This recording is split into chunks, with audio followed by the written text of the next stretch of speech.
The desert was wide, hot, and endless. The sun looked like a burning coin in the sky, and the sand moved like waves in the ocean. Wind sang a dry song over the dunes. There was almost no life, no green color, no sound of water. Only one man walked. There, slowly, step by step. His name was Cade. Cade was a desert nomad. He did not live in cities. He did not stay in one place. He walked with his camel, slept under stars, and followed the old paths of sand. People thought the desert was empty, but he knew it was full of secrets. The desert remembered everything. Old roads, lost cities, broken bones, and forgotten stories. He lived alone, but he was not afraid. He was used to silence. He was used to heat. He was used to long days and cold nights. What he was not used to were dreams. The dreams began many. Weeks ago. Every night, when Cade closed his eyes, he saw the same thing. Dark clouds gathered in the empty sky. The hot air turned cool. The wind changed its voice. Then rain began to fall. Real rain, heavy rain, strong rain. Water hit the sand, and the ground drank it fast like a thirsty mouth. The smell of wet earth filled the air. And in the middle of that rain, he always saw her. She was very small, no bigger than his hand. A tiny alien girl. Her skin was soft blue, like the color of early dawn. She had bright silver eyes that glowed, and her hair floated like thin white smoke. She wore a small dress made of light, shining like stars. Sometimes she stood in puddles. Sometimes she held out her hands like she was catching raindrops.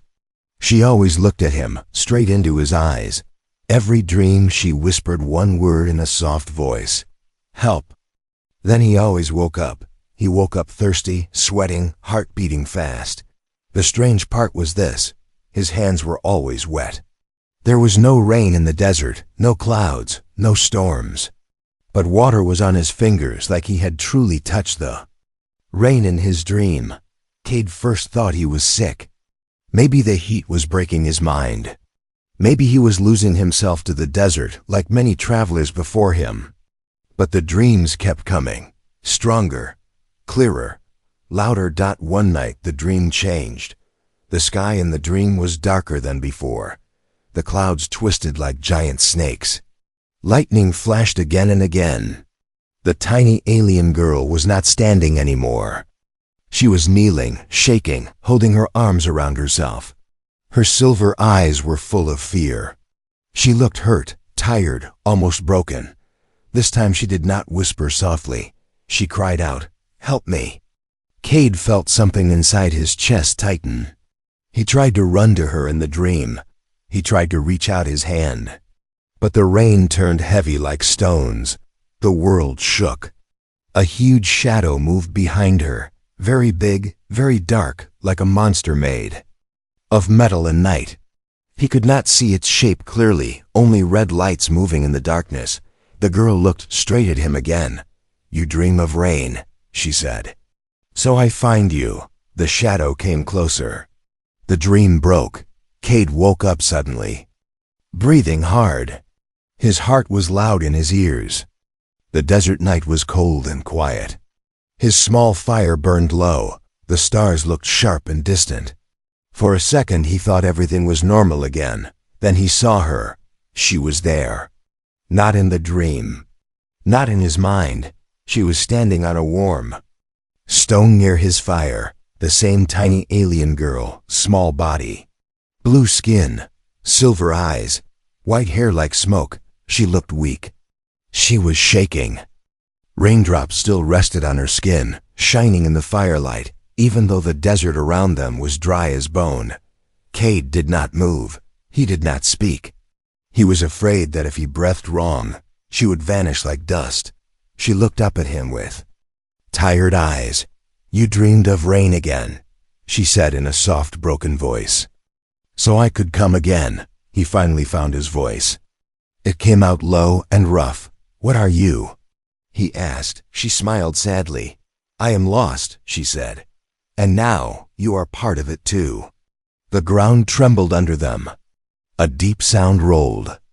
across the night like something heavy moving far away. On the top of a distant dune, a huge dark shape appeared for a moment. Blocking the stars, the tiny girl turned her head and whispered, "They are here." Cade looked at her, then at the dark moving shape, then back at her glowing eyes. He understood one thing very clearly. Whatever had entered his dreams had now entered his life, and the desert was no longer empty. Asterisk. The night did not feel like normal night anymore. The stars were bright, but the darkness felt alive, like it was watching. The tiny alien girl stood close to the fire, shaking, drops of dream rain still shining on her blue skin. Cade slowly sat up, his hand resting near his knife, not to attack her, but because danger was near. He finally spoke in a calm, steady voice. "What is your name?" She looked up, as if this simple question surprised her. For a moment she looked less like a strange being and more like a lost child. "Leary," she said. The name was soft, like the sound of light wind over water. Cade said his name too, though. He felt she already knew. "I am Cade." Leary nodded, like she had heard that name before in some far dream. She held her small hands together, trying to stop them from shaking. The ground trembled again, deeper this time, like the desert itself had a heartbeat. Cade looked toward the dunes. Something large moved behind them. No footsteps, no wheels, just a heavy presence, like metal sliding through sand. "Who is here?" he asked. Leary's glowing eyes filled with fear. "The hunters," she whispered. She pointed to his head gently. "They follow the dream. They follow the rain. They follow me." Cade did not understand everything, but he understood enough. Something powerful was searching, and it wanted her. "How do you come into my dreams?" he asked. "I do not enter all dreams," Leary said weakly. "Only dreams of rain in empty places. You dream of rain again and again, so I can walk to you." She looked at the dry desert around them and gave a small, sad smile. "You are very thirsty inside." Those words hit him harder than heat or wind. Thirst was not just for water. It was for company, for meaning, for something more than endless.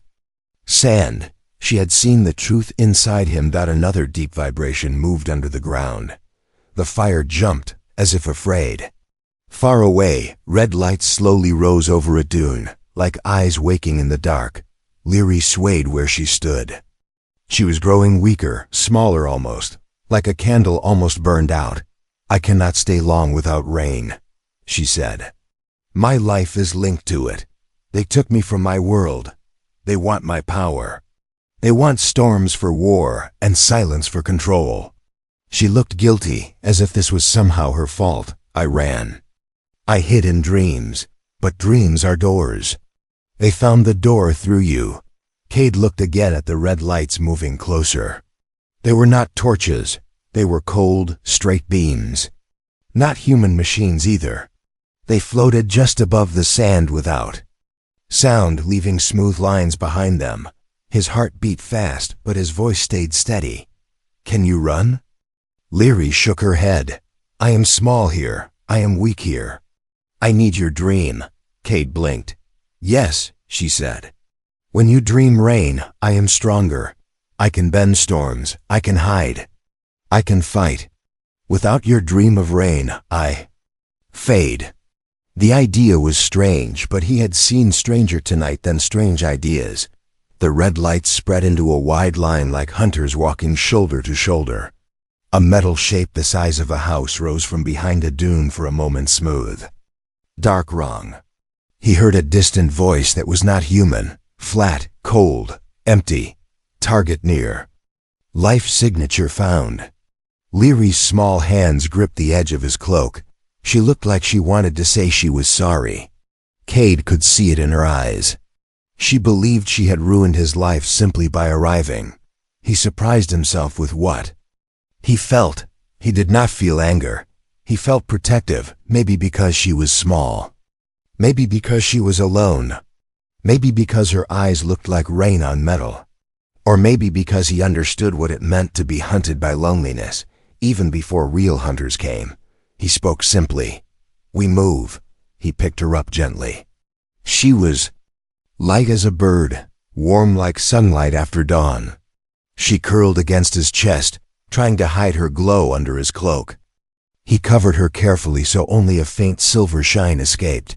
He put out the fire with a quick kick of sand and climbed onto his camel. The animal snorted, nervous from the strange lights, but obeyed his steady hand. They slid down the back of a dune without sound. Behind them, the red lights searched the place where the fire had been. A deep machine voice said, "Rain anomaly detected. Continue scan." Cade guided the camel through broken rocks and twisting dunes like someone who had walked the desert all his life. He knew how to hide footprints. He knew where the sand was soft and where sound carried far. Leary whispered from under his cloak, voice weak but full of trust. "You did not leave me," he answered quietly. "No." He did not say why. Maybe he did not fully know why yet. But he knew this. He could not watch someone small and scared be taken by something big and heartless. Not again. Not ever. The desert wind rose, carrying sand like smoke. The red lights spread wider, still hunting. The night was no longer just night. The chase had begun. The desert night stretched long and dangerous. Red lights still moved far behind them like slow, hungry eyes. Cade guided his camel carefully between tall dunes, keeping low, keeping quiet. Every sound felt loud. Every breath felt heavy. Under his cloak, the tiny alien girl, Leary, was growing weaker. Her glow was faint now, like the last star before sunrise. Her voice was soft and thin. "I am sorry," she whispered. "For what?" Cade asked. "For bringing hunters. For pulling you into my storm. For using your dream without asking." Cade shook his head. "You did not force me."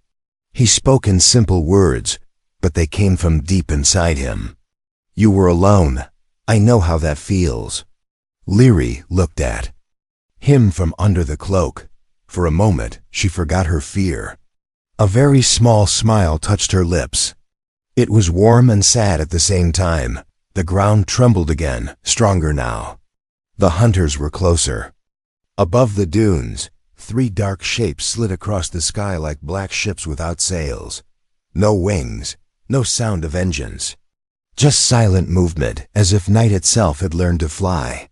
Red beams scanned the sand in long, straight lines. Cade stopped. The camel behind a broken rock wall, the last piece of some ancient ruin. He listened. Wind, sand, the quiet mechanical heartbeat of the machines. Leary's head rested weakly against his chest. "They will find us soon," she said. "Then we must move again," Cade answered. She shook her tiny head. "No, I cannot. Keep moving like this. I am fading in this dry world. I need rain." Cade looked around at the desert. There was no cloud anywhere, no river, no lake, no storm. Only miles and miles of sand and stone. "There is no rain here," he said. "There is," she whispered. "Inside you," he frowned. "Inside me?" "Yes, your dream," she said, her silver eyes glowing softly. "When you dream of rain, my strength returns. Your mind opens the sky for me." Cade looked up. The stars were cold and bright, far beyond reach. Rain here felt impossible, but the girl in his arms was already impossible. Machines in the dark sky were impossible. Water on his hands after dreams was impossible. Yet everything was real. "What do I do?" he asked simply. "Sleep," she said. "Sleep now." He almost laughed. "Sleep? With hunters above us?" "Yes," she said. "Only for a short time. I will guard your dream. I will call the storm through it." He knew it was madness to close his eyes while danger crawled closer. But he also knew that running forever would not save either of them. The desert had taught him something important. Sometimes the only way forward was through fear. He slid down from the camel and lay against the warm sand. He held Leary carefully in his hands like something precious that could break. She placed her tiny palm on his forehead. "Think of rain," she said softly. "Think of water touching earth. Think of clouds heavy with life." Cade closed his eyes. The desert faded. The heat faded. He stood once again in his dream. Dark. Clouds rolled across the sky like giant beasts. Thunder spoke from far away. Cool wind brushed his face. Then rain fell, clear, strong, endless. It hit his skin. It soaked his clothes. The scent of wet sand filled the air. In the dream, Leary was not weak. She stood tall, still small, but bright like a star made of water. Light poured from her eyes and hands. She lifted her arms, and the storm bent around her like a cloak. In the waking world, the sky trembled. The hunter's machines paused, scanning again. A new sound moved through the desert, the voice of distant thunder where thunder was not supposed to exist. Clouds formed from nothing. Wind rose, fierce and wild. Sand twisted into spirals. Red beams flickered and broke. The dark ships in the sky shook as if the air itself was pushing them back. Rain began to fall, real rain. Cold drops hit Cade's face as he slept. The dunes drank eagerly. Dry earth cracked and opened. The machines sank slightly as the sand turned heavy and wet beneath them. Lightning split the sky like white fire. Inside the dream, Leary turned to Cade. Her voice was strong now. "I can fight when you dream," she said. "Your heart is my sky." He did not understand the full meaning, but he nodded. He trusted her. In the real desert, one hunter machine tilted sideways and crashed into a dune. Another sparked bright blue light and went still. The third tried to rise higher but was struck by lightning and fell like a black stone. The storm roared. Then slowly, gently, the dream faded. Cade opened his eyes. The world was different. Rain still fell from dark clouds. Water ran down his arms. Leary lay in his hands, glowing brighter, breathing strong and calm. The hunters were broken, silent metal half buried in wet sand. The desert, after many long years, had tasted water again. Leary opened her eyes and looked at him. "You saved me," she said. He shook his head. "No," he answered softly. "We saved each other." But far beyond the storm, deeper in the night, another shadow moved. The real danger had only just begun. Morning came slowly to the desert, soft and pale after the wild night. The storm clouds thinned and broke apart, drifting away like tired giants. Wet sand shone under the rising sun. Small pools of water rested between dunes, reflecting the sky like pieces of broken mirror. For the first time in many years, the desert smelled alive. Cade sat quietly on a rock, watching the horizon. His clothes were still damp. His heart was still beating fast from the dream storm. Beside him, Leary sat in his palm, her glow gentle now, not weak but calm, like a lantern under cloth. The broken hunter machines lay half buried not far away, dark silent shapes with cracked shells and dead red lights. Wind covered them slowly, with sand as if the desert itself wished to erase them. Cade spoke first. "They will send more." Leary nodded. "Yes, they do not stop. They never stop. They believe everything must obey." Her voice held no hate, just tired truth. Cade looked over the wet dunes. "Then we cannot stay here." Leary agreed, but she touched his thumb softly. "Thank you for dreaming." He almost smiled. "I did not know dreaming was work." "It is," she said. "Dreams shape worlds. Yours is strong." He looked away at the horizon so she would not see the small warmth in his eyes. They began to travel again. The sun grew hotter as the morning turned to day. The wet sand dried fast, leaving dark marks where water had been. The camel walked steady, step by step, through lands that suddenly felt different. Something had changed, not just in the sky but in Cade himself. He was no longer only a man walking alone. He was a guardian of something small and powerful, a traveler carrying rain inside his heart. Leary sat on his shoulder under his cloak, watching the world with bright silver eyes. Sometimes she hummed softly, like a song only water would know. Sometimes she closed her eyes and listened, as if hearing voices deep underground. After many hours of travel, she spoke again. "There's a place I feel," she said. "Far, but not too far. A place where the desert remembers water. A place that calls me." Cade nodded slowly. An oasis. He had heard old stories from gray-bearded travelers around tiny desert fires. They spoke about a hidden oasis, not on any map, not in any book. A place that moved like a living thing, appearing to those who needed it, disappearing from those who wanted to own it. He had never looked for it. Now, maybe it had found him instead. Crossed cracked stone fields where old buildings slept under sand. Tall arches broken in half, fallen towers drowned by dunes. The bones of a forgotten city. Wind sang through empty windows like ghosts learning to speak again. Leary floated for a moment beside him, small feet not touching his shoulder. She turned. Slowly in the air, eyes shining. "So many stories here," she said softly. "So many endings."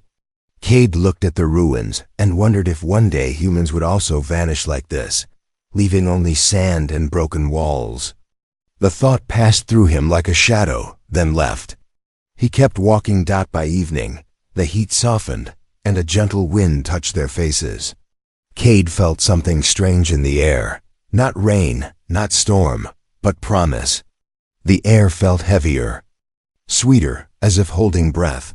Leary suddenly pointed ahead, her face bright with hope. There. At first, Cade saw only dunes like any other. Then the dunes bent away, and a hidden valley opened between them. Green, real green. Tall palms swayed slowly. A deep pool of clear water rested in the middle, shining gold from the setting sun. Birds circled, their wings catching light. It did not look like part of the desert. It looked like the desert's secret heart. They had found the lost oasis. Cade stopped and stared. He had walked all his life across sand and rock, but this place still stole his breath. He felt as if he had stepped inside a dream again, but this time he was awake. Liri single quotes, S voice, shook with emotion. "This is where worlds meet, where dry land remembers it was once a sea. Water is not only water here, it is memory." They came down into the valley. The air was cool under the palms. The sound of the small waves touching the shore was soft and peaceful. Cade knelt beside the water and saw his reflection beside Leary's tiny glowing face. She stepped from his hand into the pool. The water lit up gently around her like silver fire. Her small body shone brighter and brighter until she looked like a living star underwater. Ripples spread out, not just across the pool, but into the ground, into the roots of trees, into the deep bones of the desert. Plants around the water seemed to stand taller. Flowers opened that had been closed for years. A warm wind blew from nowhere and everywhere at once. Then the wind changed. It became colder. The palms shivered. The sky dimmed though the sun was still there. Cade looked up sharply. On the rim of the valley, dark shapes appeared. Not 3 this time, but many. A line of metal figures and long floating ships. Red lights lit the sand like wounds. Their cold voices echoed through the oasis. Target located. Oasis secured. Do not let the rain caller escape. Leary turned slowly in the glowing water, silver. Eyes wide, no longer tired, but afraid not for herself, for him. The hunters had found the place of life. The air in the oasis turned heavy, like the sky was holding its breath. The soft sound of water suddenly felt small compared to the cold voices on the valley rim. Red lights cut through shadow. Metal bodies stood still and silent, like predators waiting for the right moment to strike. Cade stepped between the water And the hunters without thinking. He did not have armor. He did not have great weapons. He only had his body, his courage, and the quiet decision inside his heart. They would not take her. Leary stood in the glowing pool. The water around her shimmered like liquid light. She looked at Cade with fear and sadness mixed together. "They will not stop," she said softly. "They never stop." The lead hunter's ship lowered closer to the ground. Its surface was smooth and black, like night shaped into metal. A thin red circle opened on its front, and a voice came from it, cold, flat, without life. Designated subject, Raincaller. Return to control. Your escape ends here. Leary closed her eyes for a moment. When she opened them again, they were bright like polished silver. "I will not go back," she said that. The voice did not change.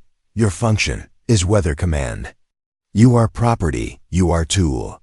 Worlds will obey through you." Cade felt anger rise like fire in his chest. Property, tool. He looked at Leary, small, glowing, shaking. Brave, and he knew those words were lies. He spoke loudly so they would all hear. "She is not a tool." The red lights pointed toward him now, scanning him, measuring him. Human presence detected. Threat level, none. That made Cade almost laugh. They saw weapons only in metal and guns. They did not see will. They did not see heart. Leary stepped forward a little in the water, as if she had made a decision she had long feared to make. "Cade," she said quietly, "you should know who I really am." He looked at her and nodded. "Tell me." "I was created," she said. "Not born like humans are born. Built, shaped, designed to command clouds, storms, drought, and flood. To give water, or to take it away." Her voice trembled. "They used me to punish worlds, to starve lands, to break people so they would obey. They told me this was order. They said this was peace. But I saw children cry when wells went dry. I saw animals fall in dust.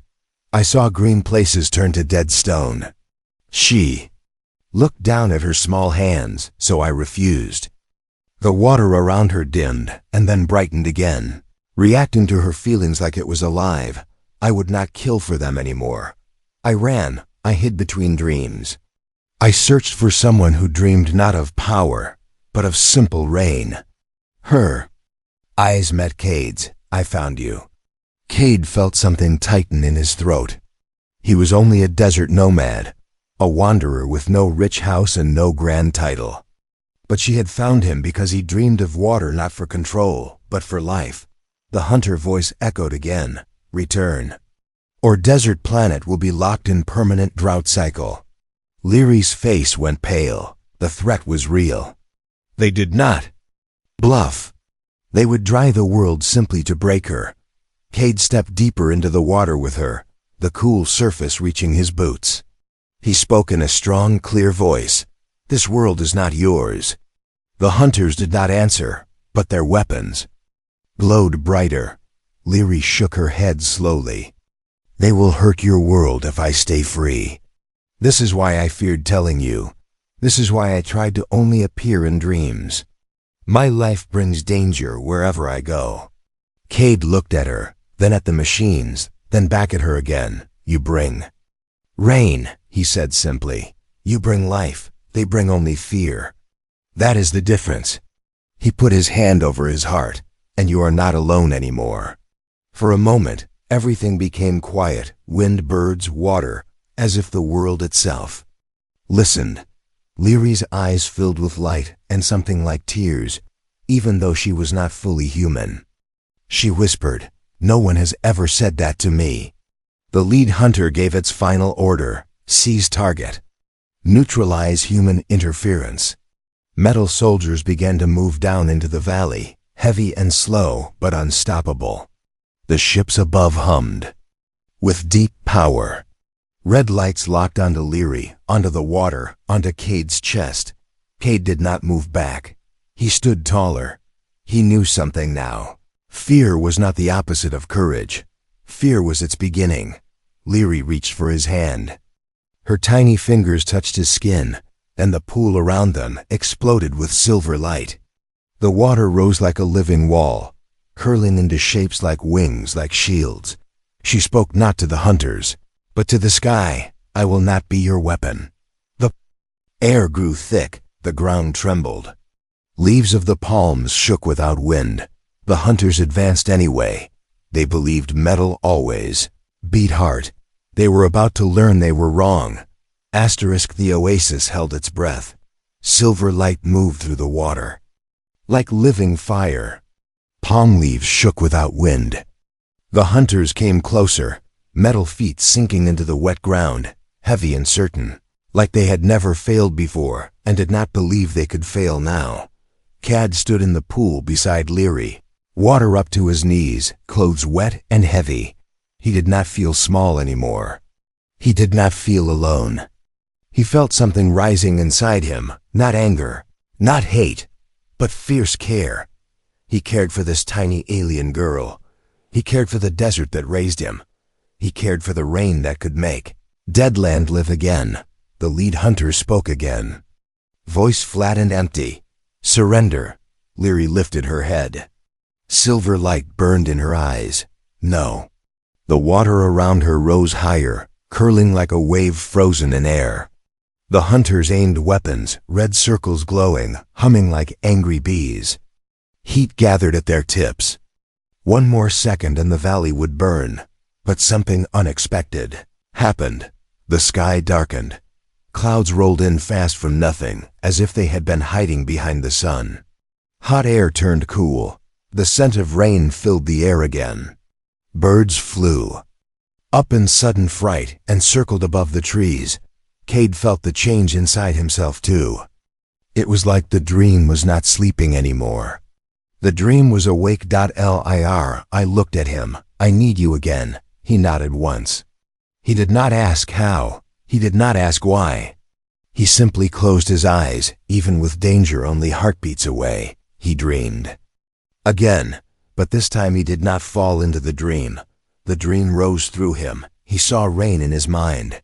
Heavy drops, endless sky, rivers being born, seeds waking in the ground. He did not dream of storms for war. He dreamed of water touching thirsty earth, of life returning where death had been. Leary stepped onto his open palm, tiny feet glowing.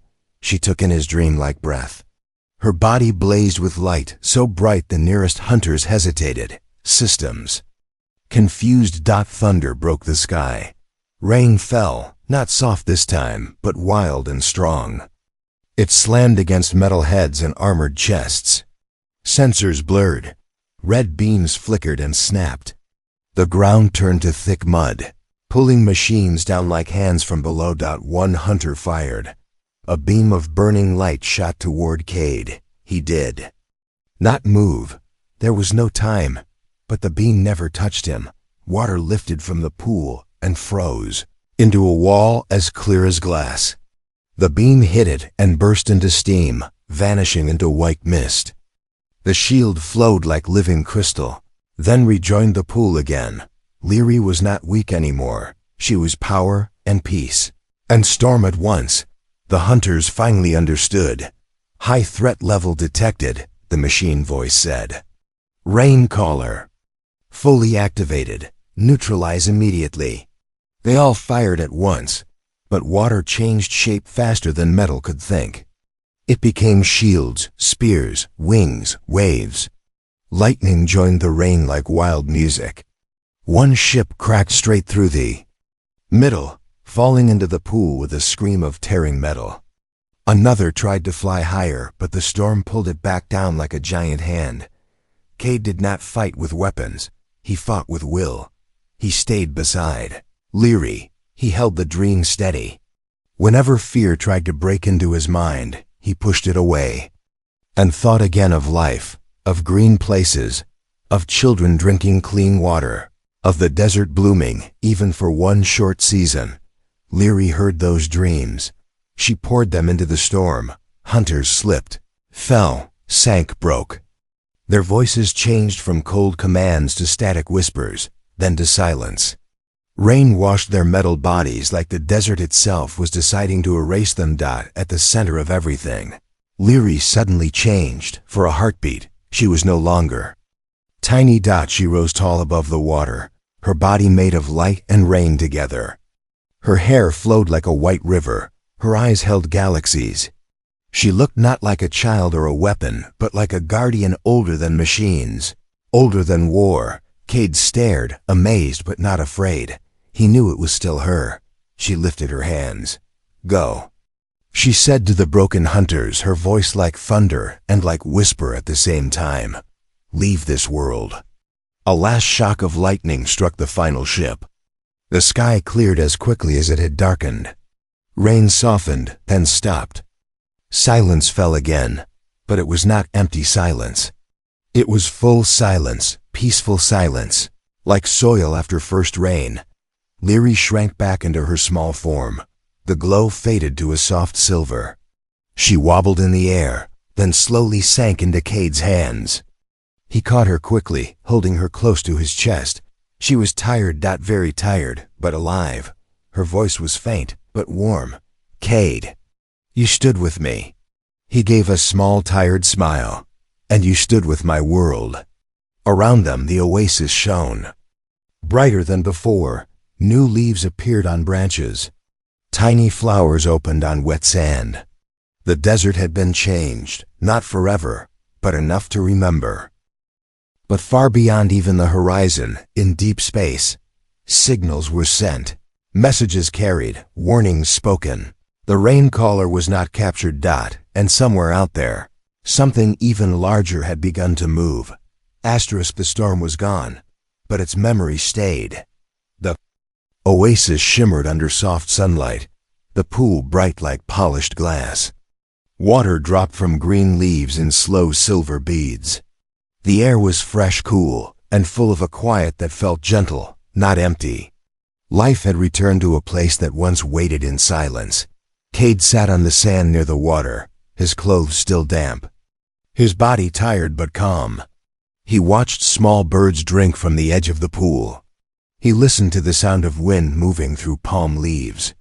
For the first time in many years, he felt that the desert was not only a place of survival, it was a place of hope. In his hands rested Leary. She was small again, but peaceful. Her glow was soft, like moonlight through clouds. Her eyes were closed while she slept, her breathing light, almost like the sound of ripples in water. Each time she breathed, the pool glowed faintly, then faded again. Cade did not move. He simply watched over her. He thought of the night he first dreamed of. Rain. He thought of the tiny girl who whispered, "Help." He thought of machines falling like broken shadows from the sky, of lightning answering dreams, of a desert waking up and remembering what it could be. He also thought of something else. They would not stop coming. He knew it. She knew it. The hunters had lost, but the ones who commanded them were far away, and they were not the kind of beings who accepted no. Somewhere in deep space, stronger ships were already turning, already listening to signals, already planning. But he also knew something even more important. Leary would never go back to being used, and he would never again walk through life as if he were only one man alone in sand. Leary woke slowly. Her silver eyes opened like dawn opening the sky. She looked up at him, first confused, then warm and gentle when she remembered he was there. "You did not leave," she said softly. Cade smiled. "A little. I do not leave friends." The word friends seemed to surprise her. She repeated it in a whisper, tasting it like a new kind of light. Friends. She sat up in his palm, looking around the oasis. Her eyes softened when she saw the new flowers, the fresh leaves, the clean water shining like a second sky. "This place will live for many years now," she said. "Even after I go."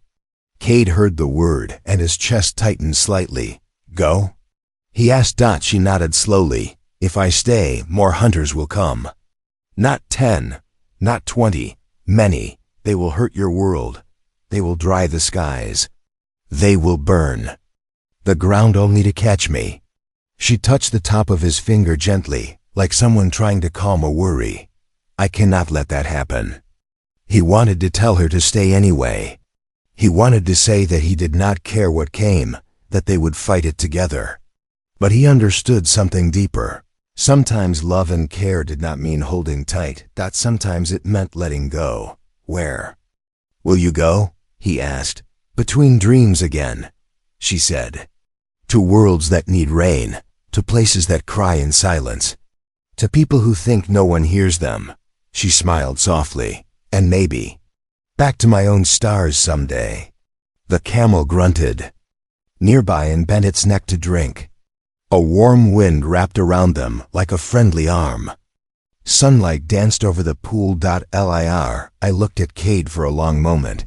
You saved me, she said. He shook his head.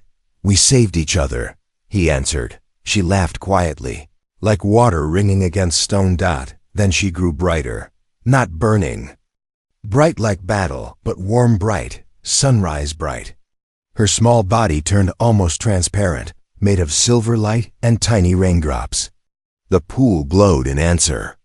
The leaves of the palms trembled softly as if bowing. She flew upward from his hands, small wings of light opening from her back for a moment. Not physical wings, but something made of energy in air and sky. She rose above the pool, above the palms, into open air. At the edge of the valley, she stopped and looked back. Her voice drifted down like a soft rain. When you dream of rain, I will find you again. Cade stood. He said only one word, but it held everything he felt. Go. Leary turned into a streak of light and rushed upward into the sky until she was only a star among many stars. And then even that was gone. The oasis was quiet again. Cade looked at the sky for a long time. Then he sat down, touched the water once more, and closed his eyes. Night came slowly. Stars appeared one by one. The desert grew dark and wide around him. He slept by the pool. He dreamed. And in his dream, clouds gathered, rain fell, and far across the shining curtain of water, a tiny alien girl stood laughing and waving, whole and free and unafraid. The desert. Nomad was no longer just a man who walked with sand. He was the man who dreamed of rain.